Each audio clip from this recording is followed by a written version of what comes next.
no Facebook. Esse daqui é o webinar, então, Pandemia da Covid-19 Clima, Perspectivas Futuras da Agenda Global sobre Mudanças Climáticas na África e na América Latina. Eu sou o Luiz Henrique, eu trabalho no Carbon Free Floripa, aqui em Florianópolis, Brasil, aqui é o sul do Brasil. A gente vai estar falando com 3 oradores de grande peso aqui, são ótimos. Eu gostaria de pedir que os oradores se apresentassem agora, na ordem da Ana, a Neuzair e o professor Pompílio, por favor.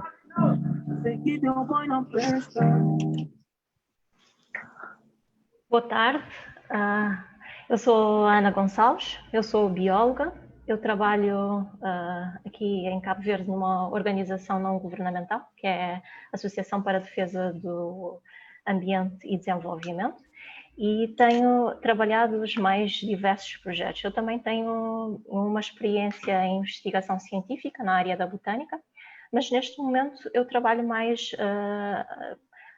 as questões ligadas às zonas costeiras e também projetos ligados à agricultura e segurança alimentar e Cabo Verde sem plástico.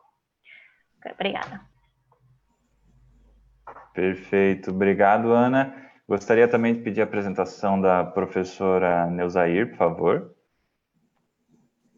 Olá, boa tarde, bom dia para aqueles que estão no Brasil. Estamos em fuso horários diferentes. Eu sou pesquisadora em saúde pública da Fiocruz, a Fiocruz Bahia. Tenho doutorado na área de ciências médicas, sou farmacêutica, trabalho com essa área de clima, de poluição do ar desde 2006 e venho atuando também em grupos de colaboração internacional.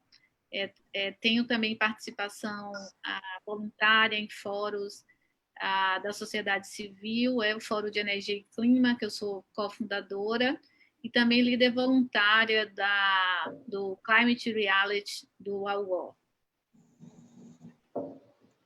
Perfeito, perfeito. Professor Pompílio, por favor, sua apresentação. Muito obrigado. Boa tarde, meus caros colegas. Boa tarde, doutora Ana, doutora Neuzair. Boa tarde, doutor Luiz. Um obrigado especial ao doutor Eduardo pelo convite de participar neste seminário. Então, eu sou Pompílio Armando Duarte, sou doutorado em Ciências Agrárias para a área de Agroecologia. Na minha vida profissional, já passei pelo Ministério de Ciências e Tecnologia, mas já estou há bastante tempo na academia. Então, já estive a trabalhar numa outra academia. Agora acabei passando para essa nova academia que foi criada formalmente no âmbito da segmentação da antiga Universidade Pedagógica. Tá, mas mesmo assim, essa universidade já se encontra nessa região do país, na região norte do país, há bastante tempo. Tem quadros jovens inspirados para o desenvolvimento socioeconômico. Somos a segunda universidade maior do país. Então, estou aqui para além da docência, tenho alguma experiência profunda na administração e gestão acadêmica. Sou docente e também sou investigador. É uma honra para mim poder estar aqui convosco e muito obrigado. Perfeito, muito obrigado ao senhor e a todos os oradores. Também é uma honra para mim, me apresentando brevemente, eu sou Luiz Henrique, trabalho aqui no sul do Brasil com neutralização de carbono. Na verdade, o Carbon Free Floripa é uma ferramenta de valoração econômica também das florestas e que as empresas elas recebem o selo que a gente possui por fazer a neutralização do seu carbono com o plantio de árvores. Então, Essa é a nossa atuação atualmente aqui no sul do Brasil. O nosso webinar ele vai funcionar sobre perguntas e respostas, então a gente tem os 3 oradores que vão responder perguntas nessa ordem da apresentação também, e eu deixo a liberdade dos outros oradores também, sempre que quiserem contribuir com alguma pergunta, alguma colocação, sintam-se livres para interromper. E, bom, vamos começar com, então, alguns questionamentos. Eu já preparei algumas perguntas para a Ana. Bom, Ana, se você puder versar um pouco sobre, para quem não conhece Cabo Verde ainda, a gente sabe que é um país formado por ilhas, e quais são, eu queria começar introduzindo, quais são as principais problemáticas que a gente já enfrenta hoje e as projeções futuras relativas às mudanças climáticas em Cabo Verde? Ok, muito obrigada pela pergunta. Antes de mais, gostaria de agradecer à Academia de Pesquisa e Desenvolvimento Sustentável pelo convite, esqueci de agradecer, e cumprimentar também o moderador e os outros oradores. Para quem não conhece Cabo Verde é um pequeno estado insular, que fica mais ou menos a 500 quilómetros da costa oeste africana. Somos um país constituído por 10 ilhas, com características geológicas e geomorfológicas bastante diversificadas, que vai desde ilhas montanhosas a ilhas com dunas mais rasas, com dunas de areia. E tenho aqui que contextualizar que cerca de 80% da nossa população cabo-verdiana vive nas zonas costeiras, porque somos um país insular. E direta ou indiretamente, vários setores económicos estão localizados nesta zona económica. Também temos um clima que é bastante peculiar, vamos dizer assim. Temos praticamente 2 estações climáticas, vamos dizer, uma estação chuvosa e uma estação seca. A estação chuvosa dura mais ou menos 3 meses no ano. Vocês estão a ver que temos pouca chuva. Cabo Verde sempre, ao longo dos vários anos, acho que desde 1960, os modelos climáticos têm demonstrado que temos sofrido com secas cíclicas, e para verem, e com o aumento das alterações climáticas, com o agravamento, vamos dizer assim, há uma projeção que haja prolongamento das secas e ou diminuição do período das chuvas. Então, tudo isso é uma problemática. São várias áreas dentro, que eu disse que vários setores são afetados, desde turismo, pesca, agricultura, construção, biodiversidade, que é a minha especialidade, vamos dizer assim.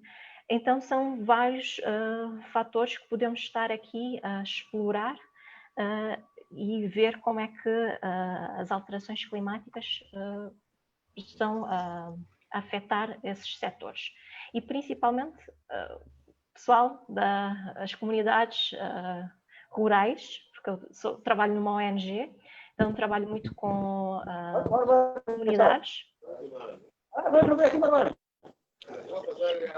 Eu trabalho muito com comunidades locais, ONGs, também trabalho com o setor privado, as instituições públicas, os parlamentares. Então temos que estar todos engajados para poder mitigar os efeitos das alterações climáticas.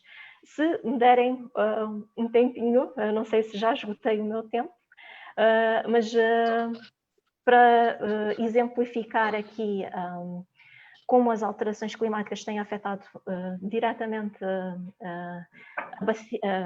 as zonas costeiras, por exemplo, com o aumento do nível da água do mar, os nossos campos agrícolas ficam situados nas zonas costeiras, então estamos a ter o que chamamos de intrusão salina, tanto nas nossas bacias hidrográficas, como estão a afetar também o solo.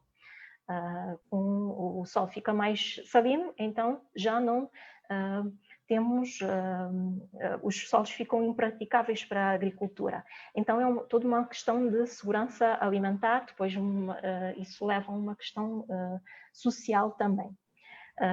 Outro aspecto, mais a nível da zona costeira marinha, sabemos que Cabo Verde é um hotspot de biodiversidade, por ser ilhas, e com o aquecimento da água do mar, por exemplo, vamos ter consequências devastadoras na nossa biodiversidade. Desde comportamentos de, por exemplo, mamíferos marinhos que já vinham para reproduzir em Cabo Verde, num certo período de tempo deixam de usar essa área para fazer a reprodução. Com a erosão costeira, por exemplo, vamos perder praias que são praias de nidificação de tartarugas, e então as tartarugas também vão deixar de procurar essas praias para nidificação. Temos, por exemplo, a acidificação se falarmos da acidificação dos oceanos, os recifes de corais vão se lixiviar e perder toda a biodiversidade associada à zona costeira. Então, são só uns exemplos de como as alterações climáticas têm afetado. Eu queria só acrescentar aqui um outro ponto, que é o projeto que eu trabalho mais neste momento, que é de redução do impacto das infraestruturas nas zonas costeiras. E vocês vão perguntar, e como é que isso se relaciona com as alterações climáticas? Com o aumento das alterações climáticas, as populações rurais têm tendência a vir mais para as zonas costeiras. E então há um aumento, uma superpopulação de pessoas que constroem bairros clandestinos, sem um planeamento urbano, e que depois vem trazer várias outras consequências, desde saúde pública, porque, por exemplo, se tiver casos de pandemia, como agora, a disseminação de doenças nesses bairros clandestinos, que não têm planeamento urbano, não têm saneamento, não têm água, tem consequências depois maiores, são outras consequências antrópicas que são devido às alterações climáticas. Pensando todos esses aspectos, é uma área bastante vasta que podemos estar aqui a explorar. Posso também estar a falar-vos de iniciativas que Cabo Verde já tem feito para mitigar esses efeitos, mas eu deixo também, acho que já esgotei o meu tempo e deixo os outros oradores e perguntas para os nossos participantes. Na verdade, ainda temos um tempinho para conversar, acho que a gente tem... Mas eu gostaria de emendar uma pergunta nisso que você estava mencionando. Hoje, como é que a sociedade, a economia e o governo ele trabalha com esses impactos que a gente está observando ali em Cabo Verde? Assim, Cabo Verde tem delineado estratégias, temos o plano estratégico de desenvolvimento sustentável em Cabo Verde. Se calhar pedíamos aos outros participantes só para desligarem os microfones. Sim. E temos trabalhado junto com a Organização Mundial do Clima. Por acaso, eu recebi esta formação, mas estavam todas as áreas, desde a agricultura, energia, tinha as zonas costeiras que nos afeta, turismo, energia, já vos disse, e então tem uma vasta política delineada, sobretudo para água e energia, porque é o que mais nos afeta aqui em Cabo Verde, a escassez de água, e energia, porque queremos introduzir novas energias renováveis até 2030 para poder cumprir com o Acordo de Paris. E penso que tem também outras, por exemplo, incentivos fiscais na importação de carros elétricos. Esta é um dos incentivos para mitigar as alterações climáticas, mas também há vários outros projetos, tanto a nível ambiental. Esse é um desses, o projeto PRISE, que é a redução do impacto das infraestruturas nas zonas costeiras, é um dos projetos, mas temos o BirdLife, temos o da Tartaruga, tudo direcionado para a mitigação das alterações climáticas. Ótimo. Um último questionamento antes da gente partir para o próximo orador. A gente sabe, você já mencionou o Acordo de Paris aqui, a gente sabe que os países insulares, eles fazem parte hoje de uma discussão. Uma conferência. Eu vou pedir para quem está entrando na chamada que desligue os microfones sempre, por favor. E, Ana, a gente sabe que os países insulares, eles hoje são considerados à parte nas discussões de mudança climática, principalmente nas conferências do clima. Se você puder versar sobre isso, sobre quais são as relações internacionais que hoje são estabelecidas, e a gente sabe também que as metas do clima da ONU, elas não atendem hoje às necessidades, muitas vezes, dos países insulares, e de quais são as preparações que estão acontecendo mais para frente, tendo uma iminência de impactos maiores das mudanças climáticas no país. E se você tem alguma proposta, alguma ideia de para onde deveria estar indo essas políticas ambientais. Assim, eu particularmente também pertenço a uma outra organização não governamental, que é a CIA, que é a Seeds Youth Ames Hub, que é uma organização de jovens que tem trabalhado um pouco essas questões climáticas para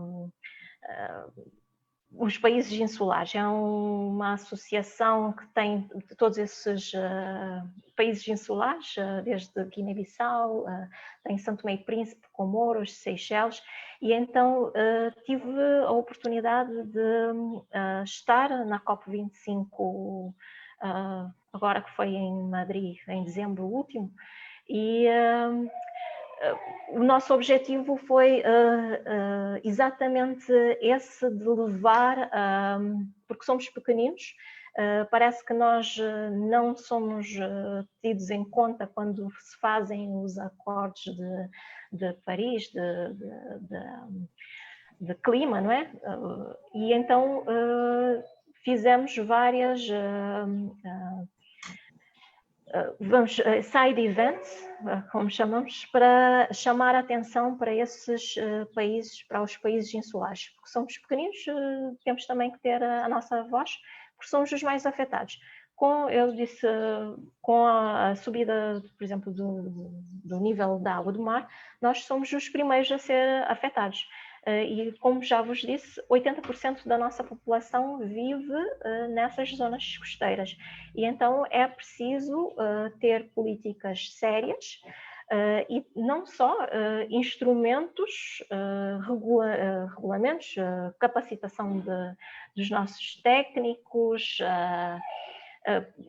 temos que investir mais nesses países insulares, porque não temos modelos climáticos que são, vamos dizer, fiáveis, não temos equipamentos de medição realmente para ver o que é que está a acontecer na prática. Temos agora, está a começar, por exemplo, cursos relacionados clima e biologia marinha, ou clima e saúde, mas são todas coisas que devem ser trabalhadas e que a Unesco, a ONU, tem a GCF, que também trabalhou connosco para nos ensinar a como escrever projetos, e então temos que, como somos pequeninos, temos que fazer a advocacy para as alterações climáticas aqui nos países insulares. penso que respondi, mas se quiserem mais esclarecimentos, poderei dar. Perfeito, perfeito. Eu acho que a gente vai continuar a dinâmica aqui. Eu quero lembrar que quem está nos assistindo no Facebook pode mandar as perguntas nos comentários e aí a gente tem a equipe que vai trazer as perguntas aqui para a chamada. Eu gostaria de trazer, então, a professora Neuzair para a conversa, que a gente teve uma conversa bem interessante antes dessa chamada aqui sobre mudanças climáticas. A professora Neuzair trabalha com saúde pública e hoje essa interface ela é muito presente, né, professora? Então, se puder comentar sobre como mudanças climáticas e saúde pública elas se relacionam, por favor.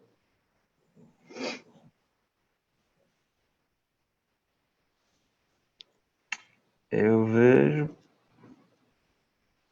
E eu acho que a professora Neuzair acabou saindo da chamada. Bom. Professora?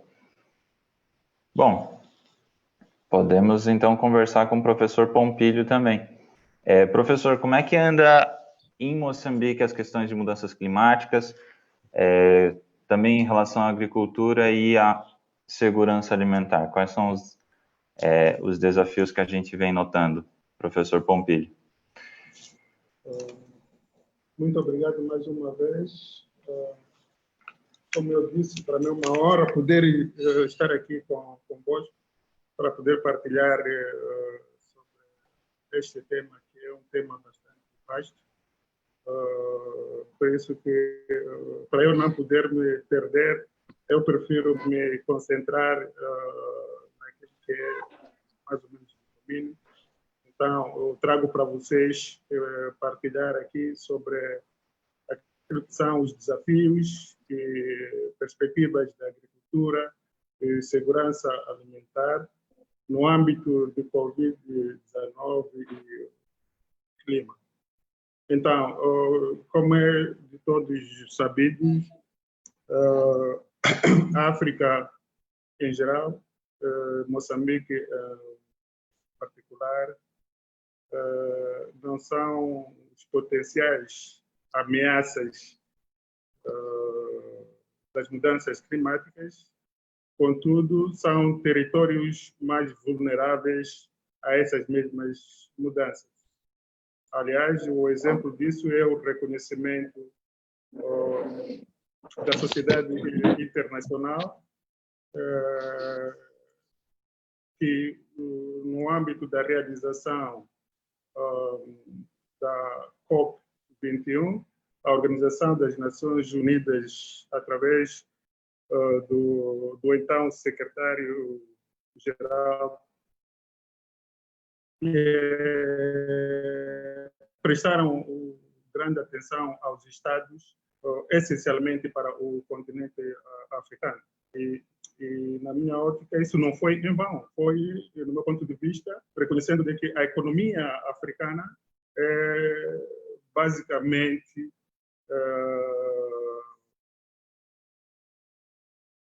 resultado de recursos naturais.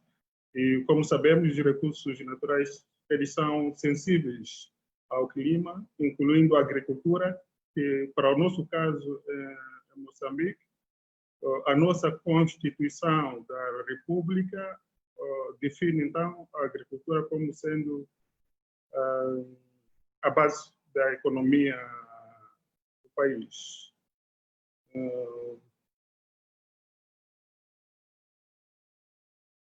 Apesar, então, vocês como devem ter acompanhado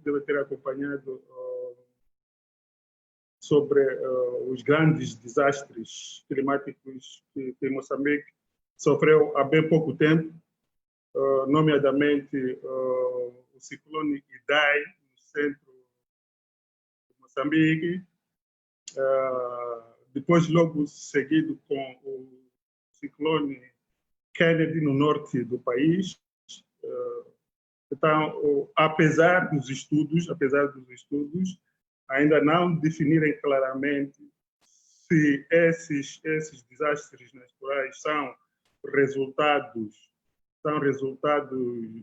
das mudanças climáticas, é indiscutível, pela quantidade de chuva, pela quantidade das ondas do mar que foram levantadas naquele período, é indiscutível de que, se não houvesse qualquer alteração nas mudanças climáticas, não teria se atingido aquele nível de catástrofe, de desastre que nos aconteceu. Não é? Então, fica aqui bem claro de que, queira ou não, mudanças climáticas em Moçambique é um fato, tal como é fato também em Moçambique a situação da Covid-19. Se vocês devem estar a acompanhar Moçambique através do governo, em nome do presidente da República, foi declarado por 3 vezes o estado de emergência, no sentido de que pudesse acautelar a evolução dessa situação. Então, apesar de que esses números de infecção, esses números de óbitos parecem ser ainda humildes, mas a situação, a preocupação tem que ser de redobrar, dando em conta também que a África em geral, Moçambique em particular, a situação da infraestrutura sanitária é bastante deficiente comparativamente aos países que neste momento estão com números muito altos. Então, é mais ou menos o cenário disso para eu poder fazer a introdução. Então, tentando entrar concretamente sobre a agricultura, eu já dei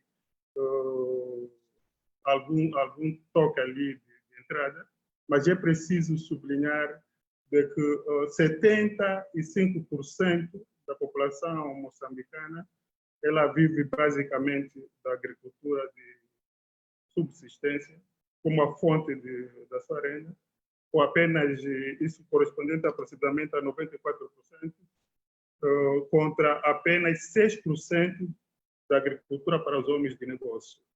Então, como vocês devem ver, existe muito trabalho que podemos fazer a nível governamental, a nível das instituições, incluindo aqui as academias. Então, é daí que a Universidade de Rovuma, através da Faculdade de Ciências Alimentares e Agrárias, em consonância com os pressupostos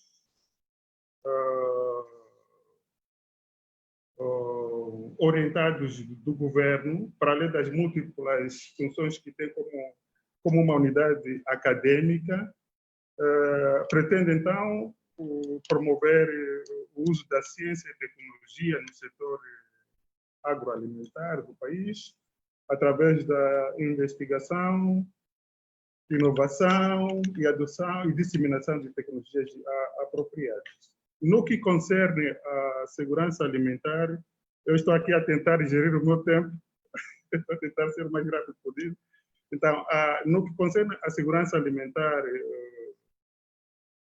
no país, em Moçambique, as tendências indicam que todo mundo, por exemplo, vamos começar a reparação, temos 2,1 mil milhões de habitantes que vivem com menos de $2 em todo o mundo. E essa situação não é diferente em Moçambique. Em Moçambique, o índice de desnutrição crônica ronda aos 43% a nível nacional. Aqui em Nampula, onde nós estamos sediados, esses índices são 43%. Em Niassa, também, que é a região de subjurisdição da nossa cidade, esse índice atinge aos 51%, Cabo Delgado, 47%. O fato interessante é que essas províncias são, por natureza, potencialmente agrícolas, não é? Com um potencial agrícola invejável para a produção de alimentos. Mas também acabamos de encontrar vários esses cenários, que, na verdade, não estão a tentar corresponder. Então, é daí que, na qualidade aqui do representante da academia, nós achamos que temos um papel importante. Mas mais do que o papel que nós temos para podermos fazer com que a nossa atividade possa ser exercida e possa dar os resultados que sejam esperados, é importante que alguns dos desafios estejam patentes, esteja do reconhecimento de todos. Um dos desafios que, nesse momento, as academias encontram é referente ao investimento na investigação. O investimento na investigação, principalmente nas ciências agrárias, através de parceiros a nível nacional. Daí que eu estou a aproveitar essa plataforma para dar um grito à comunidade internacional, principalmente aquelas organizações que lidam com a ciência, que lidam com a pesquisa, para que eles possam tomar isso em consideração. O outro aspecto ainda, no exercício dessas atividades da pesquisa, como vocês devem saber, até o momento, os recursos que são alocados são bastante irrisórios. Não é? Nós reconhecemos que é um esforço que está sendo feito, mas nós entendemos também que estamos muito além daquilo que é necessário para ser investido nessa área. Então, e outro aspecto, é meu ponto pessoal de vista, não se pode de forma nenhuma, ter um tratamento igual quando nós estamos a falar de alocação de recursos, de nenhuma forma deve-se ter um tratamento igual entre os países industrializados, que desde já são aqueles que nós sabemos os responsáveis da situação de mudança climática e não só, mas também porque eles estão num patamar de desenvolvimento bastante diferente. Então, no meu ponto de vista, devia haver um tratamento diferencial nos procedimentos de alocação desses recursos. Se como mundo, como povo, nós queremos que estejamos de forma equitativa a um nível, não estou a dizer para igualarmos nos níveis, mas que estejamos num nível, pelo menos, equitativo das possibilidades de atuação e de resolver os nossos problemas. É necessário, no meu ponto de vista, já exatamente no que concerne a agricultura, é um trabalho não só de Moçambique, mas acho que de todo o país, a necessidade de apostar na elaboração dos pacotes tecnológicos de cada cultura, dando em consideração as condições edafoclimáticas que desenvolve essa. Aliás, esse é um grande desafio que nós temos quando estamos a falar das mudanças climáticas. Nós temos uma situação cíclica no nosso país, que se um ano chove, o mais provável é que no ano que segue já teremos seca. Então, nós precisamos então, de dar muita intervenção na nossa cultura, que é basicamente dependente de chuva. Quando cai, nós temos comida. Quando essa chuva não cai, a população fica sem comida. Então, é mais ou menos essa pequena nota introdutória que eu queria deixar aqui. Talvez sirva para poder dar algumas perguntas. Obrigado. Ótimo, professor. Eu ia, na verdade, fazer uma pergunta de aprofundamento na questão de que o país em si, em Moçambique, ele é bastante jovem, né? Para quem não sabe da história, gostaria que você desse um overview da situação e de como você acha que o governo poderia estar atuando nas questões dessas problemáticas que você comentou. Okay. Sim, Moçambique é bastante jovem. A sua população também é bastante jovem. Os nossos solos também são jovens, porque sempre estão em processo de desenvolvimento. Somos um país muito rico pelos recursos naturais. Nós temos mais de 2.000 quilômetros de costa. Temos terras aráveis, temos volta de 3,6 milhões de hectares de terra aráveis, temos florestas e temos tudo isso. Obviamente que o Estado, o governo tem feito o seu papel, mas também nós temos a consciência da capacidade que o nosso país tem. Então, o nosso desafio neste momento é de sempre continuar a apresentar a nossa vontade de querer trabalhar muito, de querer fazer muita investigação que possa servir para contribuir no desenvolvimento do país e nessa mesma linha fazermos parte daqueles que são os desafios do país. Então, foram aprovadas muitas linhas que podem servir de apoio ao ensino e pesquisa. Temos um ministério que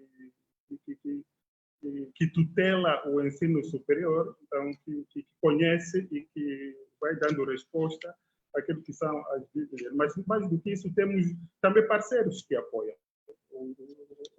Não podemos ignorar isso, mas nós, como academia, achamos que ainda é bastante insuficiente. Ora, só para dar um pequeno exemplo, nós há pouco tempo participamos de um concurso internacional para a submissão de pesquisa. Acredito que pelo menos 5 unidades que concorreram, todas as 5 unidades não conseguiram. Significa que aqui há alguma coisa que não está muito bem e precisa de ser alinhado. Nesse contexto de que não se pode concorrer com o mesmo patamar para umas instituições que já têm as pernas sentadas no chão e umas instituições que são. E essa visão tem que ser vista não apenas com instituições, mas também tem que ser vista a nível dos países. Então, quando se lança um concurso global de pesquisa, é preciso que se tenha atenção a esses pormenores. Eu quero trazer aqui também, Ana, sinta-se livre também para contribuir nas questões. Tem essa questão das chuvas, principalmente, que você mencionou ali no Moçambique, é um problema também em Cabo Verde. Vem sendo piorado essas questões por causa das mudanças climáticas. Quais são os caminhos que estão se tomando nos diferentes países para isso? Se a Ana quiser contribuir, por favor. Muito obrigada. Eu gostaria de perguntar ao Dr. Vintuar quais primeiro são as linhas de investigação nessa área da agricultura e segurança alimentar. Nós aqui em Cabo Verde, nós praticamos 2 tipos de agricultura, que chamamos uma de regadio e outra de sequeiro. A de sequeiro esperamos pelas chuvas caírem e então eu sei que Cabo Verde tem investido em aparelhos para medir a transpiração da água do solo e ver também a quantidade de sal que a intrusão salina nesses campos agrícolas. E é um tema, tudo isso, pronto, é um tema vasto que temos que explorar e trocar experiências também entre países. Aqui só gostaria de dar um exemplo, porque eu trabalho muito também com a sub-região, como chamamos, com outros países da África Ocidental. E então estive numa comunidade no Senegal, em que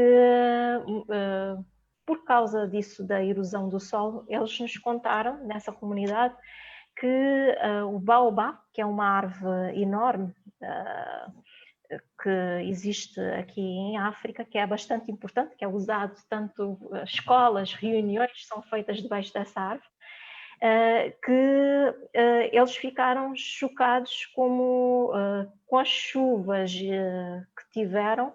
Aquela árvore foi uma árvore que é enorme, centenária, foi levada pelas chuvas nas tempestades tropicais e assim. E então eu queria perceber as linhas de investigação e trocar experiências nesse sentido. Obrigada. Muito obrigado, doutora Ana. Comparativamente as linhas de pesquisa, eu vi algumas que a doutora Nandoya mencionar, são as que nós também estamos alinhados, são as mesmas que Moçambique está. Nós temos a agricultura de sequeiro, que é essa, que é a agricultura maioritária, dependendo das condições agroclimáticas. É essa agricultura que a maioria da nossa população dedica a ela. Mas também temos uma pequena percentagem da agricultura de sistemas de irrigação. Temos uns desafios de podermos garantir com que os nossos sistemas de irrigação possam estar em funcionalidade, e o governo tem se dedicado nos últimos tempos sobre este aspecto. O nosso país é banhado por muitos rios, contudo, reconhecemos que esses recursos hídricos que nós somos potenciais não estão sendo usados. A outra componente que nós abrimos nesses últimos tempos, em consonância com a pandemia de Covid-19, é a intensificação da agricultura urbana. Da agricultura urbana, que em algum momento essa agricultura tinha se esquecido, mas nós estamos a levantar, e o termo que nós estamos a usar nesse momento é um quintal e uma horta, e tem seu próprio sustento. Como vocês devem saber, a Covid-19 não veio só afetar um único setor. Com as declarações de estado de emergência, existem setores de pequenas empresas que viram as suas atividades a reduzir ou mesmo a desaparecer no mapa. Então, essas pessoas precisam de encontrar, de qualquer forma, um sustento alternativo. Então, o governo e outras forças da sociedade estão empenhados em impulsionar aquilo que é a agricultura urbana, concentrada em culturas especiais, e, para além de culturas agrícolas, também espécies pecuárias que são estratégicas para a criação dessas zonas. Perfeito. A gente conseguiu trazer a Neuzair de volta para o debate. Gostaria de, professora, se você puder falar sobre... aqui também o professor Pompílio trouxe a questão da Covid-19 novamente. Se você puder trazer sobre as mudanças climáticas, como elas são consideradas emergências médicas na saúde pública, e se puder já versar sobre questões de saúde planetária, eu agradeço. Ok, obrigada. Olha só, a gente teve um probleminha técnico aí, mas estou aqui de volta pelo celular, tá bom? Eu gostaria de agradecer esse convite. Essa participação para mim é uma honra, né? Pelo convite aí, especialmente do Eduardo.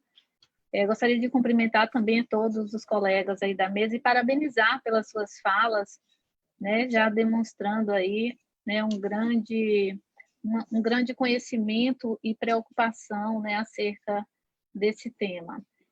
Como profissional de saúde e falando da perspectiva de saúde, eu gostaria de trazer para vocês exatamente essa questão, Luiz, colocando as mudanças climáticas, né, no centro, numa perspectiva de saúde, né, numa perspectiva de saúde planetária.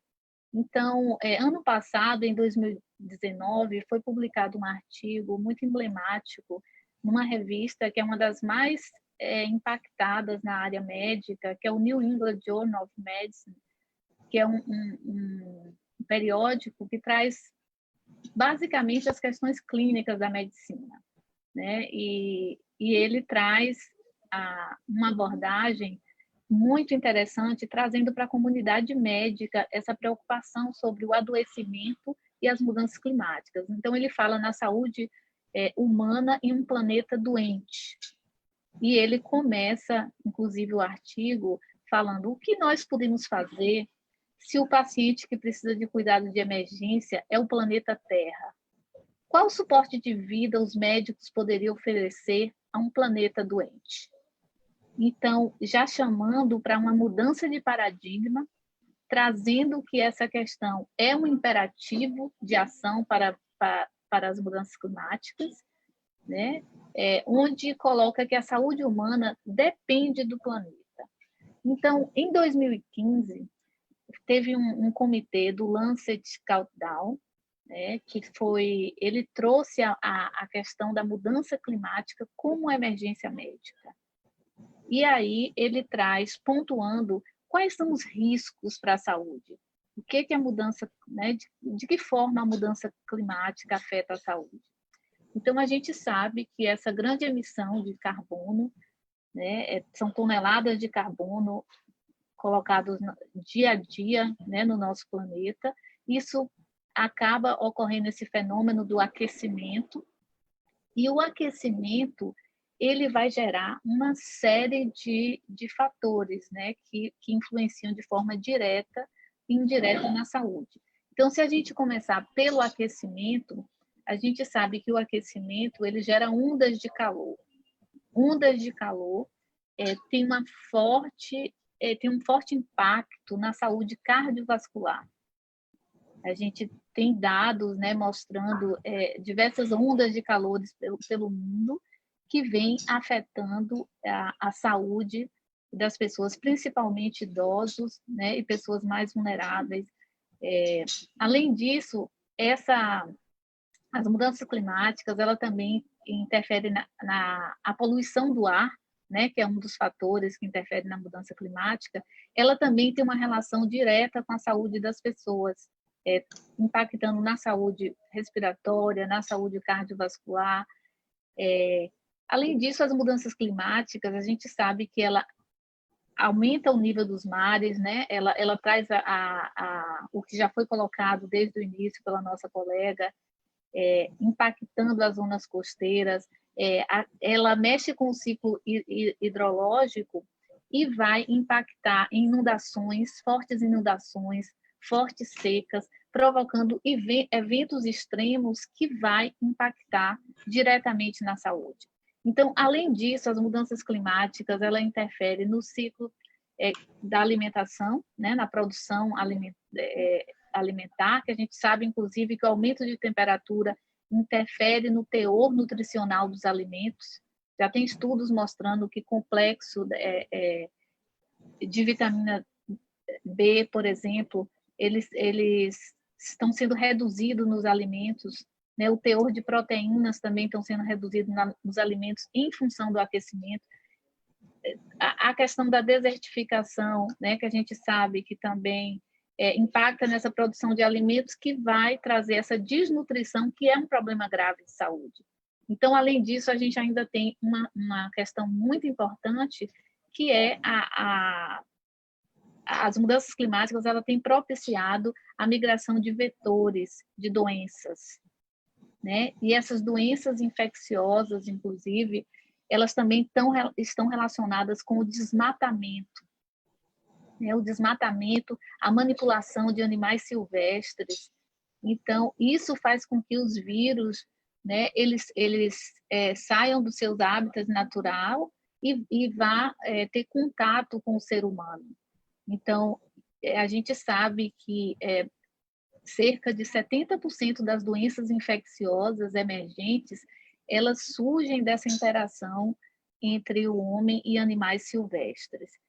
Então, a gente pode perceber o quanto a mudança climática impacta na saúde, né? Além disso, a gente tem aí um custo também na economia global, né, em decorrência desses eventos extremos, né, em decorrência dos incêndios florestais, de secas, né, tempestades que nós já falamos, perda de infraestrutura, a questão de refugiados.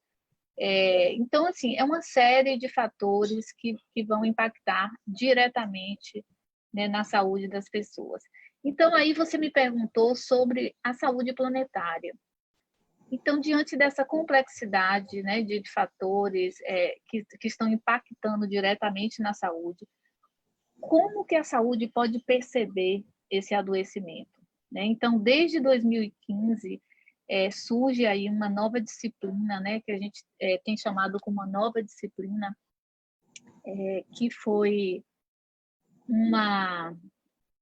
na verdade, uma primeira abordagem feita pela comissão do Lancet e pela Rockefeller Foundation, que ela fala que a saúde da civilização humana e o estado dos sistemas naturais, os quais dependem, é o que vai caracterizar a saúde planetária. Ela diz que a saúde planetária é um campo internacional e interdisciplinar, que é focado em caracterizar e abordar os impactos na saúde humana e as mudanças no meio ambiente global. Então, para isso, a gente está passando aí dessa mudança de paradigma, que antes a ciência médica ela era centrada no corpo humano, né, no determinismo biológico, as doenças eram vistas como, nesse aspecto, apenas relacionado ao corpo humano, e hoje a saúde planetária ela amplia essa questão, né, para incluir os sistemas externos que sustentam a saúde humana, que é exatamente esse ambiente que o homem vive, né? Esse ambiente onde ele tem que interagir com todo um ecossistema do qual ele depende, do que ele se alimenta, o acesso à água, né? O acesso, a falta de acesso a esses recursos naturais. Então, do que ele se alimenta, né? Então, tudo isso, o ar que ele respira, tudo isso vai impactar na sua saúde. E a saúde planetária, então, ela é como eu falei, ela é um campo, né? Ela é um campo que é aberto não só para a academia, né? Para o cientista, mas também é um campo que interage com a comunidade como um todo, com a sociedade civil.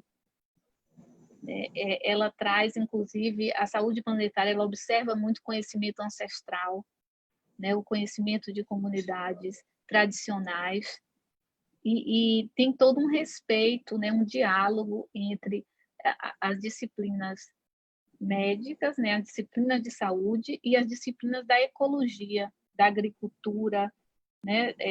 Das ciências ambientais, da meteorologia, da oceanografia. Então, quando a gente interconecta isso tudo, esse diálogo, ele estabelece aí o que a gente chama de saúde planetária. Então, existem vários dados, né, que eu poderia trazer para vocês aqui, que o que a gente está danificando o planeta, a gente está prejudicando diretamente a saúde humana. São 9 milhões de pessoas que morrem anualmente em decorrência da poluição do ar, né? A gente tem registro de 250 mil mortes relacionadas com as alterações climáticas, a perda de biodiversidade que tem impactado, né, esse bem-estar e esse acesso à natureza. O acesso à água, a população mundial ela está ameaçada. Em 2050, 40% da população mundial vai ter algum tipo de dificuldade de acesso à água. Vai morar em áreas onde onde tem uma restrição do acesso à água. 40% é quase metade da população mundial em 2050. Então, isso tudo com a influência direta, né, das mudanças climáticas. Então, para concluir a minha fala, eu queria dizer que a gente está aí numa agenda que é a Agenda do Desenvolvimento, dos Objetivos de Desenvolvimento Sustentável, a Agenda 2030 da ONU, e que ela traz a necessidade, né, dessa interconexão, de que todas as áreas elas consigam estabelecer um diálogo, consigam estabelecer parceria, para que a gente possa entender essa interconexão de riscos. Não dá para a gente falar em saúde, né, cuidar da questão, por exemplo, de uma pandemia, sem a gente pensar nas questões ambientais, nas questões de infraestrutura, de moradia, né, de planejamento urbano.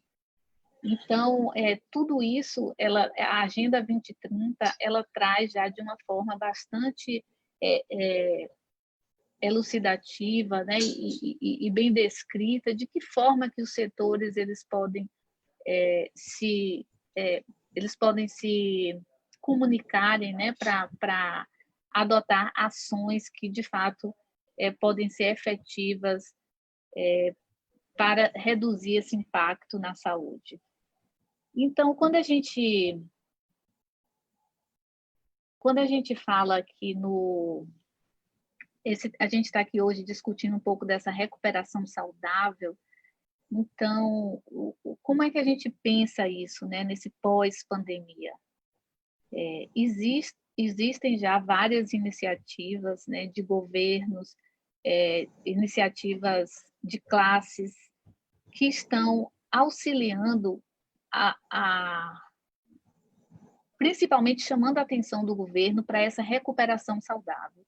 Afinal de contas, nós podemos perceber que durante o lockdown,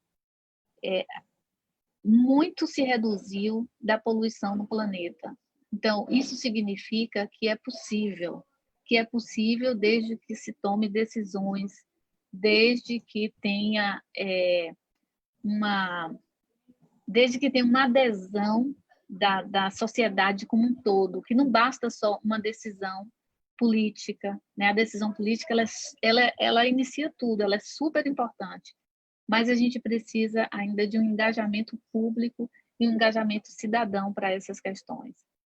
Então, quando a gente fala nessa recuperação saudável, falando da perspectiva de saúde, nós temos já uma iniciativa de profissionais, são mais de 4.500 profissionais em todo o mundo que assinaram uma carta, 350 instituições se uniram, representando mais aí, cerca de 40 milhões de profissionais, escreveram uma carta que foi endereçada aos líderes do G20, né? E essa carta, ela traz recomendações para uma recuperação saudável, alertando os líderes para que esse progresso econômico ele tenha, na verdade, ele seja respeitado as fronteiras planetárias, né? A gente sabe que todo esse crescimento econômico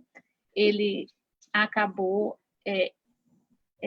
interferindo, né, nesses limites dessas fronteiras planetárias, principalmente relacionadas às mudanças climáticas, à perda de biodiversidade, uso e conservação do solo e a fertilização do solo. Então, esses são os fatores principais, né, que toda ação de governo ela deve se preocupar. Então, nessa mesma iniciativa, né, foram elencadas algumas ações que devem ser adotadas pelos governos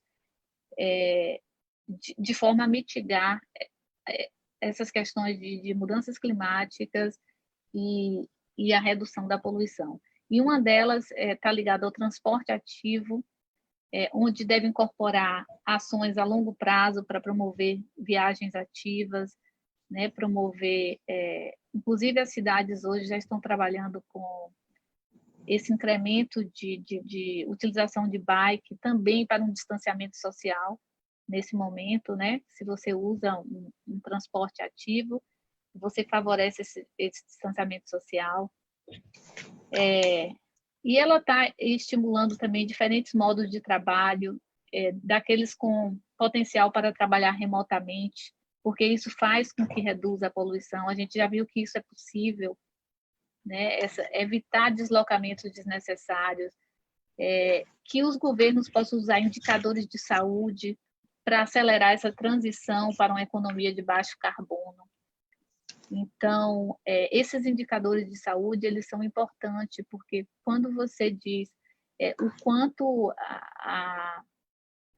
o quanto de adoecimento ocorre em função da poluição, você pode estimar isso, inclusive valorar isso em termos financeiros, mostrando que é muito mais viável que haja investimento nessa prevenção. Também se faz recomendações para melhorar a qualidade de moradia, especialmente para a população de baixa renda, porque a gente sabe que a COVID ela veio para mostrar também essas diferenças sociais, essas desigualdades sociais. E o quanto de recomendações sanitárias elas podem, de fato, ser seguidas com pessoas que têm, né, esse déficit de moradia, pessoas que não têm acesso aos recursos básicos, não têm água para lavar, né, as mãos, então, que são recomendações básicas. Então, essa recuperação saudável, ela deve partir desse pressuposto, que as pessoas tenham moradia saudável, né, tenham moradia em condição de ter essa melhoria no impacto na sua saúde. Além disso, são mais 2 recomendações que falam para melhorar ambientes locais com mais áreas verdes e que promove saúde. Todos nós sabemos que o contato com a área verde, né, vai melhorar a nossa saúde, já tem estudos mostrando, inclusive, o fortalecimento do sistema imunológico, né, a partir de banhos de floresta. Então, essa época da pandemia também mostra que as aglomerações em cidades, elas têm impactado muito a saúde das pessoas. E esse contato com o verde, ele é necessário para a nossa saúde. E finalizando, é recomendado também que se fortaleçam os serviços públicos de saúde, né, que além deles necessitar de um preparo maior nesse sistema, né, para atender os casos específicos, e o setor saúde também ele pode ser ativo na redução da pegada de carbono em suas operações. Então, isso também é uma recomendação, pois se sabe que o setor de saúde ele também contribui muito na emissão de gases de efeito estufa. Inclusive, tem uma iniciativa que é chamada Hospitais Verdes e Saudáveis, que é da iniciativa Saúde Sem Danos, que já vem contabilizando, né, o impacto do setor saúde na emissão de gases de efeito estufa. Então, era isso que eu queria passar para vocês, assim, uma perspectiva aí do setor saúde, como que o setor saúde tem se mobilizado no mundo inteiro para, inclusive, orientar essas políticas públicas que promovam aí uma recuperação saudável pós-Covid. Obrigada. Legal. A professora Neuzair deu um overview muito legal e muito do que a gente estava falando aqui na conversa. Eu também queria, então, trazer a Ana para a discussão, porque a professora Viana falou sobre essas questões de acesso à água, infraestrutura. A Ana, eu acho que tem bastante a contribuir com os casos de Cabo Verde, como é que a sociedade civil, a economia está funcionando para esse acesso da água, para esse acesso à infraestrutura.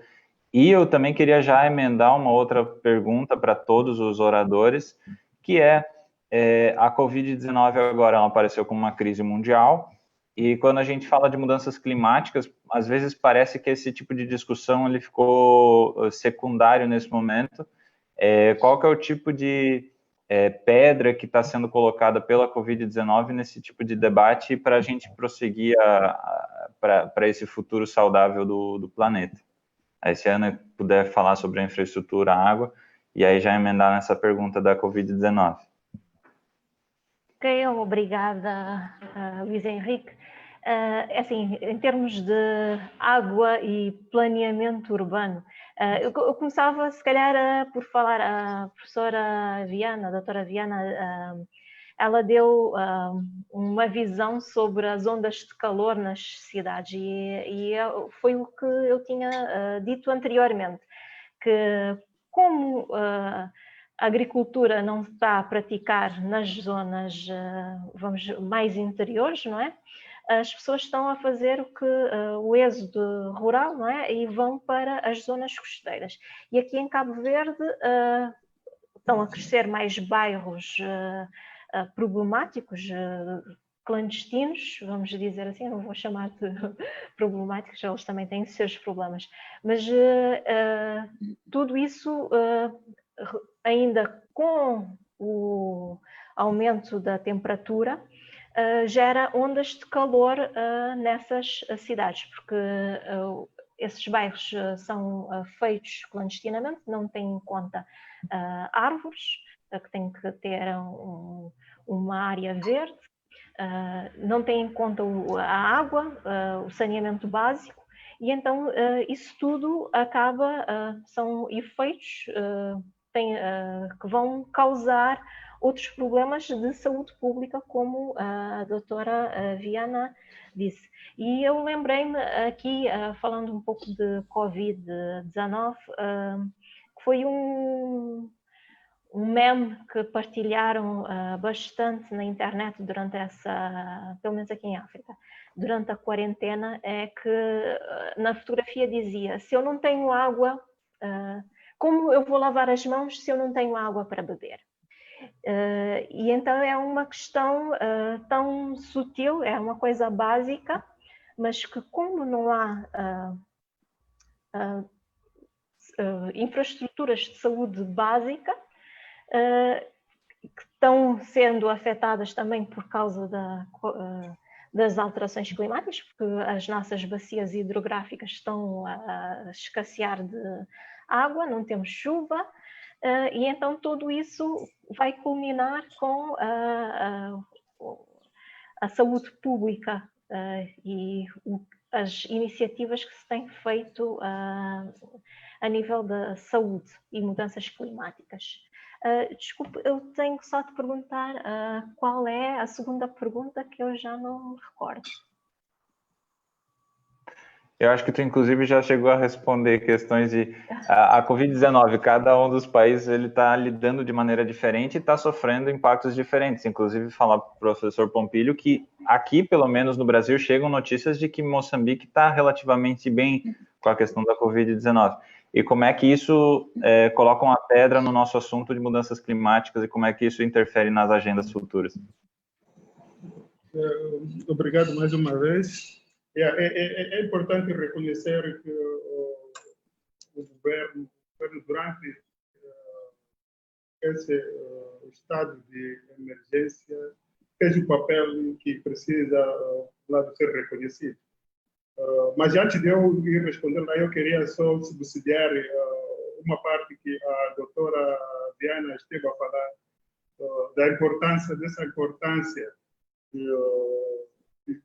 de ver a pandemia de Covid-19, a sua maneira de tratamento, a sua maneira de confrontar, que não se veja apenas com o uso de equipamentos, mas também que se garanta uma alimentação adequada. Okay? Alimentação é saúde, o ambiente é vida. Então, nesses termos, em Moçambique, por exemplo, através de vários setores, de um esforço multissetorial, tem-se levando a cabo vários esforços. Por exemplo, no que concerne a questão de gestão da agricultura e recursos naturais, o Ministério de Ciência e Tecnologia e Ensino Superior, através da Estratégia de Ciência, Tecnologia e Inovação de Moçambique, ela prioriza então, esse inventário, gestão sustentável da agricultura e recursos naturais. Então, a ideia é de que nós precisamos de saber exatamente o que é que nós temos, como é que essas coisas que nós temos estão sendo aproveitadas e o que é preciso fazer. Não é possível de nós falarmos de uma agricultura sem a gente tomar em consideração aspecto de sustentabilidade dos recursos naturais. Falou-se lá a questão de desmatamento, acho que foi a doutora Viana. Para nós, desmatamento não é, temos, mas não é um preocupante, mas temos outra situação que é preocupante, que é a questão queimadas descontroladas. Então, esse é um outro desafio que Moçambique tem e que nós precisamos de enfrentar. Aliás, eu não sei como é que os vossos países lidam com esse tipo de situação. Sobre a questão da água que foi colocada pelo Dr. Teroste, felizmente o governo conseguiu garantir durante todas essas fases de declaração de estado de emergência para que a água pudesse estar presente em cada chuveiro de cada casa, em cada torneira das nossas casas. Mas é importante também reconhecer que esse é um esforço que não pode ser só visto de uma parte, mas é um esforço que deve ser compartilhado. Cada cidadão, cada indivíduo tem a sua contraparte para poder. Acho que será mesmo isso, apesar de que as avaliações podem ser diferentes.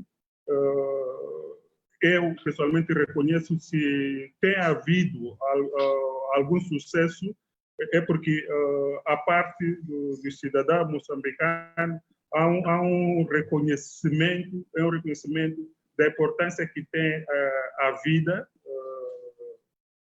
seja coletiva, seja individual. Então, eu estava a perguntar, eu queria saber como é que, por exemplo, Cabo Verde, Portugal, Brasil, vocês lidam com a situação das queimadas descontroladas.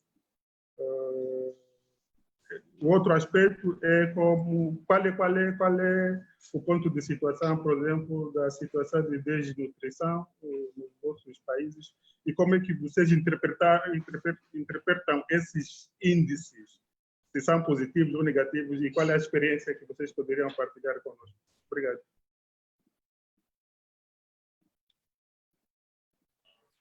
Se a professora Viana puder comentar, Sim. Ana também.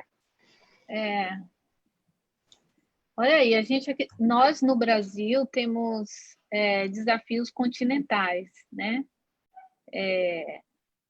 O Brasil, a gente tem aí, se a gente for falar, essa questão de desmatamento é algo que tem impactado muito, né? Os números são crescentes, os indicadores cada vez maiores de desmatamentos, principalmente na região da Amazônia, e isso tem acarretado, inclusive, nesses incêndios, né? Incêndios, quer dizer, a gente já tem os incêndios, que são os incêndios que ocorrem de forma sazonal, né? Mas a gente tem também os incêndios criminosos, né? Em função desse desmatamento ilegal.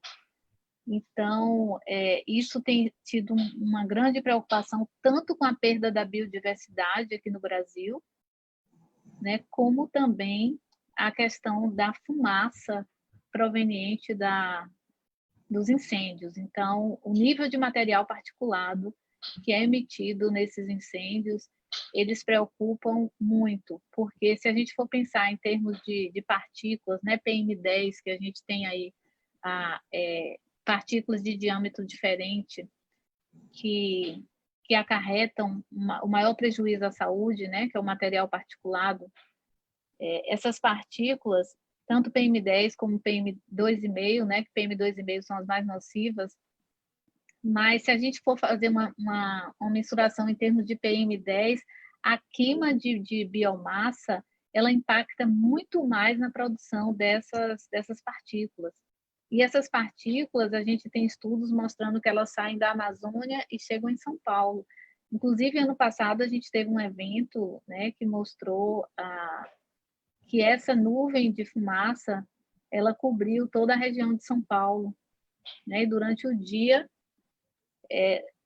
simplesmente, né, houve um escurecimento do dia em função dessa fumaça negra. Então, a questão de incêndios é muito preocupante no Brasil, por esses dois motivos, pela perda da biodiversidade, pelo impacto das comunidades locais, né? A gente tem um impacto nas comunidades tradicionais, nos indígenas. Então, a gente tem problemas de toda ordem, né? Tanto social, ambiental, em função desses indicadores que só crescem no Brasil.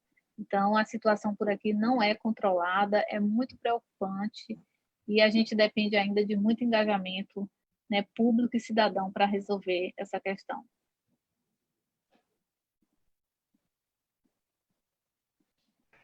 Ana, se puderes comentar do modelo Cabo Verde.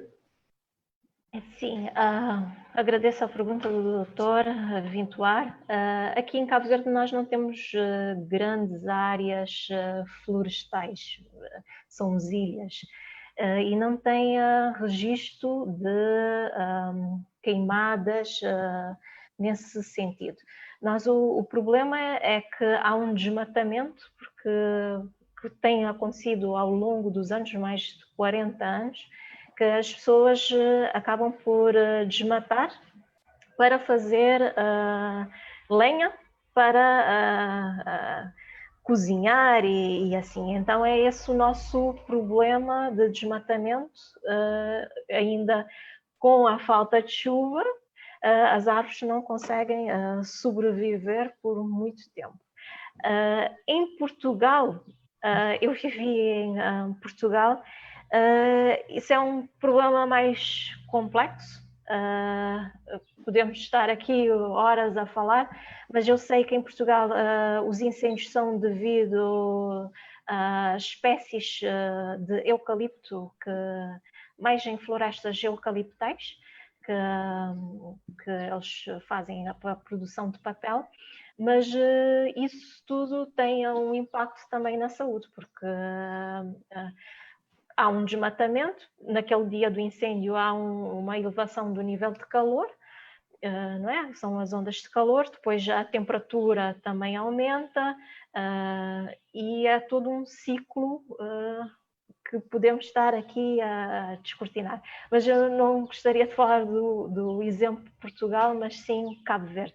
Quanto à situação de desnutrição aqui em Cabo Verde, eu sei que desde o início da nossa independência o governo de Cabo Verde sempre apostou na segurança alimentar, e enquanto organização de sociedade civil eu posso vos dizer que temos dois projetos neste momento de segurança alimentar. Agricultura e segurança alimentar são em duas ilhas diferentes, em que estamos a construir hortos escolares para garantir que as crianças tenham pelo menos uma refeição quente diária.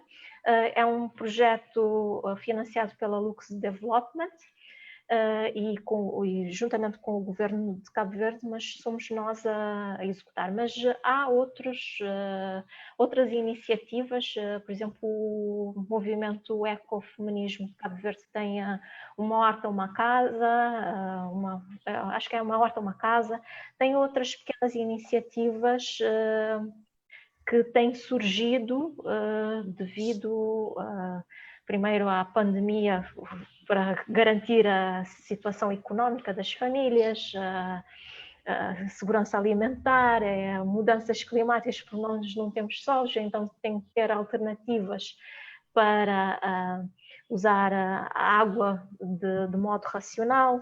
Por exemplo, o governo tem apostado muito no uso de águas residuais tratadas para fazer a rega na agricultura.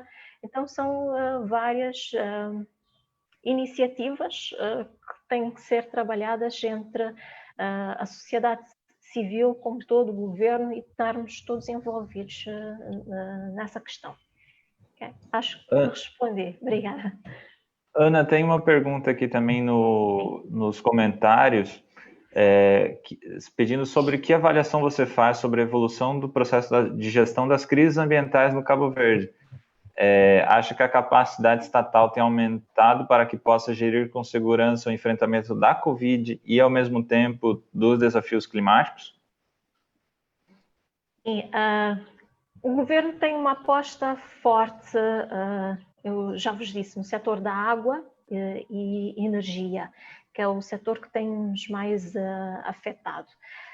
Com isso da Covid-19, e respondendo se calhar a pergunta anterior, que foi feita e acho que eu não disse, não mencionei isso, mas todos os recursos financeiros foram alocados para combater a pandemia, e então a agenda das mudanças climáticas ficou um pouco parada, vamos dizer assim.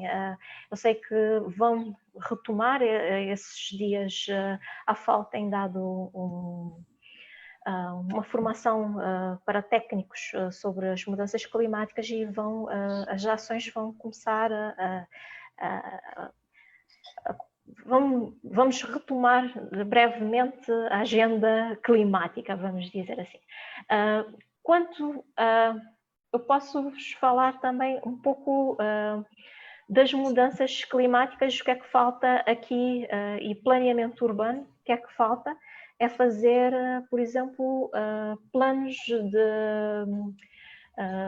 como é que eu chamo, são de alertas, sistemas de alerta precoce, em que tem os planos de emergência, em que é preciso trabalhar nisso e ver exatamente onde é que as áreas, por exemplo, de prever com modelos climáticos onde vai ter erosão e planos de evacuação da população, e pode-se fazer muita coisa dentro desta área de mudanças climáticas.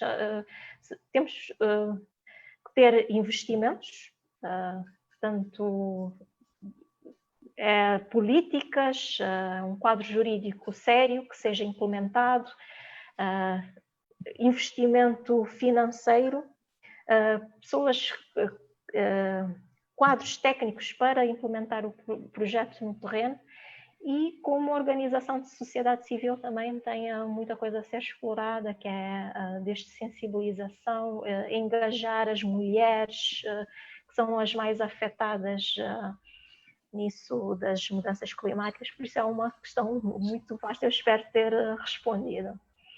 Okay. Ótimo. Tem outra questão nos comentários aqui, eu acho que a gente já respondeu parcialmente, mas talvez se a professora Viana quiser explorar um pouco mais. Em Moçambique, como disse o professor Pompílio, existe com frequência queimada descontrolada e desmatamento para a produção de lenha. Gostaria de saber que ações do governo de Cabo Verde, tanto o do Brasil, tem feito para conscientizar a população. E falando em questão aqui, então, do governo do Brasil, gostaria que a professora Viana comentasse. A gente vem tendo um desmonte, na verdade, né, dessas políticas ambientais, e inclusive no gerenciamento da Covid também está sendo um governo bem retrógrado, né, professora Viana, se puder comentar. Pois é, você tocou em um ponto aí bem nevrálgico aqui no Brasil, né? Porque, de fato, a gente está vivendo aí, né, essa situação dramática com a pandemia. Cada vez mais, né, os números, eles ainda não são satisfatórios, inclusive para ações de reabertura e de flexibilidade. Tá me ouvindo? Tá me ouvindo? Sim, tô ouvindo e vendo. Não. Ok. Então, como eu estou no celular, entrou uma ligação e aí eu fiquei, né, eu tive que desligar. Enfim, então a gente tem visto aí, né, que o Brasil agora se encontra num momento de flexibilização e a pandemia ainda não está controlada. Ela, inclusive, a gente considera que está no platô, a gente ainda não tem essa redução, mas isso também ela se coloca de forma diferente nos diversos estados. Então, a gente tem um governo federal que, infelizmente, né, não tem inspirado, né, as boas condutas para o controle dessa pandemia. Porque o que eu falo de boas condutas seria a orientação com base científica. o que a ciência recomenda. Então, isso, os países que foram melhor sucedidos no controle dessa pandemia, eles seguiram rigorosamente o que a ciência recomenda. Então, infelizmente, aqui no Brasil, a gente tem, né, vivido esse impasse entre a ciência e o senso comum e as decisões absurdas. Então, enquanto isso, o que a gente pede à população é que, assim, tenham ainda cautela, né, porque a pandemia não foi resolvida ainda. Nós estamos, né, num momento grave de uma crise sanitária. A gente sabe que tem um impacto econômico grande, mas temos que priorizar a vida, né, antes de tudo.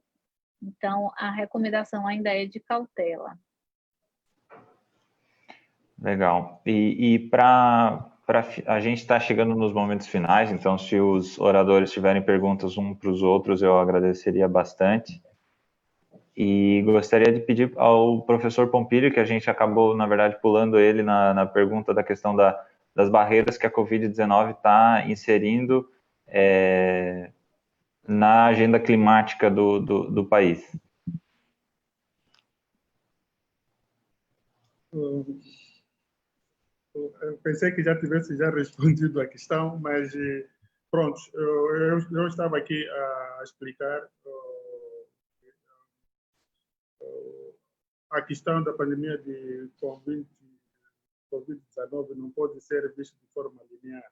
Então, existe um esforço que deve ser multissetorial, desde as instituições de saúde, que têm um papel preponderante, mas também a garantia de uma alimentação equilibrada. É importante fortificar a imunidade das pessoas como uma forma também de defesa contra o vírus, mas também é importante que haja consciência individual e coletiva de que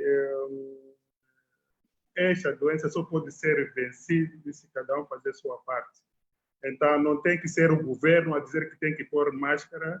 Você tem que ter a consciência de pôr a máscara, tem que ter a consciência de lavar as mãos constantemente e com isso, aliás, nós podemos ter um exemplo disso se o Moçambique conseguiu equilibrar esse nível.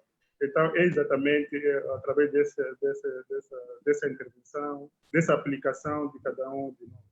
O que eu estou a tentar aqui, o meu voto é que a população continue consciente nesse sentido. Quando nós falamos de garantir a alimentação, há muitos desafios e também há ideias diferentes. Por exemplo, algumas ideias dizem que só é possível a gente garantir a alimentação através de uma agricultura com a aplicação de fertilizantes químicos, mas também existe uma outra classe, que é a minha classe, que eu me oponho a essas iniciativas de uma agricultura com uso de pesticidas e químicos. Eu estou convencido com os solos ricos que o Moçambique tem, que são jovens, que são aluviais, porque estão em processo de desenvolvimento, com um sistema produtivo bem organizado, nós podemos garantir à nossa população uma alimentação saudável. O outro desafio que eu deixo aqui é que é um grito que nós estamos a dar como academia, é que é necessário, eu repito isso, que as oportunidades de acesso aos recursos de investigação, ele tem que ter um tratamento diferencial. Nós não podemos permitir que haja uma concorrência desleal. Se for uma concorrência desleal, os estados em desenvolvimento estão também ao seu nível de conhecimento científico, é preciso que isso seja entendido. Os países em desenvolvimento também estão ao seu nível de conhecimento científico, sem, contudo, tentar dizer aqui de que uns são mais e outros são menos. Mas é preciso reconhecer a história que a África passou, não é? O quanto tempo a África ficou estagnada por certas razões, então, que não são objeto de discussão hoje. Então, nessas perspectivas de garantir um desenvolvimento equitativo, e nós reconhecemos que é possível o reconhecimento equitativo a partir da ciência, pesquisa. Então, apelamos que as organizações, a comunidade internacional possa rever, possa ter uma atenção especial na alocação dos recursos para a ciência, para a pesquisa, para os países de África. Obrigado. Perfeito. Agora eu gostaria de abrir um espaço de colocações finais de cada um dos oradores, talvez se a Ana puder contribuir, recomendações, enfim, eu acho que se quiser fazer um resumo do que acha que foram os pontos mais relevantes para a gente levar adiante. Então, se cada um dos oradores puder terminar com suas colocações finais e o que recomenda a nível de governo, a nível de sociedade civil organizada, para que a gente consiga sair dessa situação que a gente se encontra para um futuro melhor. Ok, obrigada. Queria só responder dois pequenos pontos, realçar aqui. Quanto à política de desmatamento aqui em Cabo Verde, existem vários instrumentos que eu não vou estar aqui a citar, mas existem, e o governo tem um programa para plantar, reflorestar Cabo Verde. As associações também têm despertado, as associações de organizações de sociedade civil têm despertado para esse interesse para essa área também e têm plantado, nós, enquanto ONG, temos plantado também ao longo do ano várias árvores. Aqui eu gostaria de comentar tanto a doutora Viana como o doutor Vintuar, que é a ligação entre a ciência e as políticas. Eu acho que é importantíssimo fazer essa ligação entre ciência e tomada de decisão final para fazer as políticas, porque só com a base científica e saber exatamente o que é que se está a passar no terreno, porque é que se pode fazer políticas e depois serem implementadas no terreno. Quanto às recomendações, as mudanças climáticas são transversais a várias áreas. Eu podia estar aqui a dar recomendações para cada uma das áreas, mas eu acho que a nível de Cabo Verde precisamos urgentemente de investimento no setor meteorológico, para também desde equipamentos, pessoal, técnicos que trabalham com isso para fazer os modelos climáticos, ver se funcionam, a academia, as universidades estarem a trabalhar e a fazer investigação científica nesta área. Tem um outro problema que é outra recomendação, é como é que a comunicação e a disseminação de informações relacionadas às mudanças climáticas são passadas, porque uma coisa é fazer investigação científica, mas depois o pescador ou o agricultor não ter acesso a essa informação e não entender o que é que está a passar no terreno. Depois, mas as minhas recomendações é alinhar, unir esforços, desde a organização de sociedade civil, as comunidades locais, estatais, instituições privadas, terem tudo uma consciência do que é que se está a passar e unirmos esforços para mitigar esses problemas para um planeta novo que queremos construir, porque o planeta, antes da Covid, já não é aquela que vamos... já estava estragada e temos que pensar num novo modelo sem alterações climáticas para poder viver. E é isso a minha contribuição. Obrigada.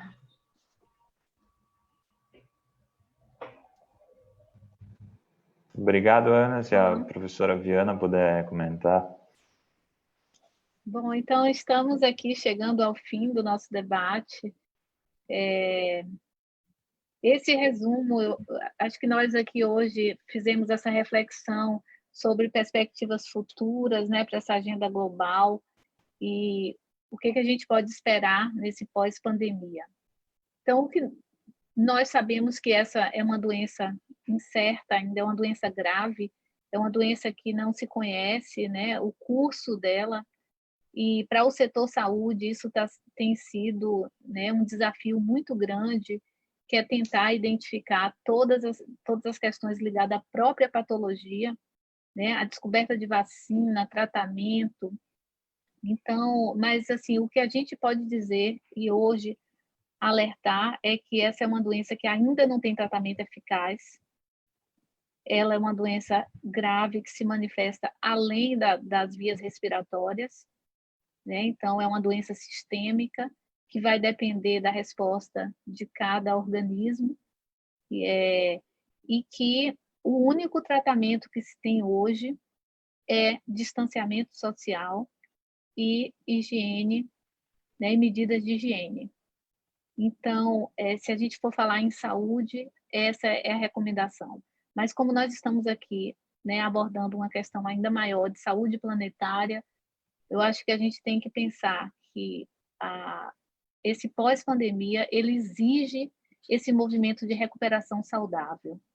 Ele exige um protagonismo do setor saúde, né, de todos os outros setores, obviamente, mas eu chamo para o setor saúde que tenha, que seja realmente, que tenha essa vontade, né, de agir contra essa mudança climática, que tenha essa possibilidade de aumentar a percepção, trazendo indicadores de saúde, mostrando para a população, alertando para essa percepção de risco, né, que o planeta doente está adoecendo a todos. Então, esse pós-pandemia, ele exige de todos nós, né, profissionais, todos os setores, esse engajamento para que a nossa economia ela seja seja considerada dentro de um crescimento próspero, né, a partir inclusive daquele modelo que a economista britânica ela traz para a gente, que é o modelo da rosquinha, onde deve ser considerada toda a escassez das bases sociais, onde existe essa desigualdade. É preciso que a gente pense no que o professor falou, em equidade. A gente precisa pensar nessa desigualdade social, nesse acesso aos recursos básicos e respeitar as fronteiras planetárias que já estão sendo ameaçadas, né, que é a mudança climática, perda de biodiversidade e a questão alimentar. Então, eu, né, queria fechar com essa reflexão de que todos nós, né, em qualquer setor, devemos nos integrar e interagir para que encontremos soluções de combate, né, a essa grande crise que é a crise climática. Perfeito. Professor Pompilho, se tiver suas colocações finais. Muito obrigado mais uma vez. Permita-me recuar só um pouco aqui, em poucas palavras, tentar partilhar quais são as ações que o país, o governo tem tomado que é verdade que ainda os resultados não são os que nós temos. No processo de proteção ambiental, de proteção dos recursos naturais, existe também, tal como é na Covid-19, responsabilidades que podem ser partilhadas. Vou dar o exemplo que o Moçambique faz aqui, que o governo reconhece que 20% da exploração dos recursos naturais fica com as comunidades. Então, mas as comunidades também têm a responsabilidade de garantir a proteção dos seus próprios recursos naturais. As empresas exploradoras de recursos naturais também têm o seu dever. Um deles é que é preciso garantir que a mão de obra seja basicamente das comunidades. No que tange, já aqui nos pontos mesmo finais, nós reconhecemos que o principal fator de mudanças ambientais é o homem. Então, o homem, através das suas ações diretas e ações indiretas, é que leva à situação que nós nos encontramos.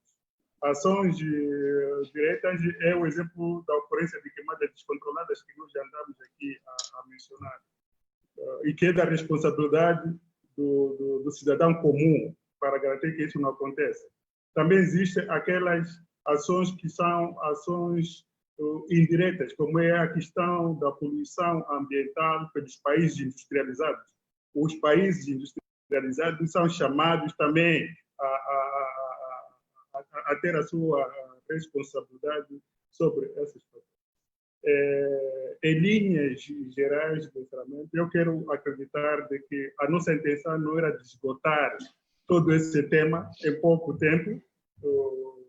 Pelo contrário, a nossa intenção era de só apenas despertar a atenção e deixar em aberto a discussão, e com isso nos garantirmos a ligação dos links entre os interessados na matéria.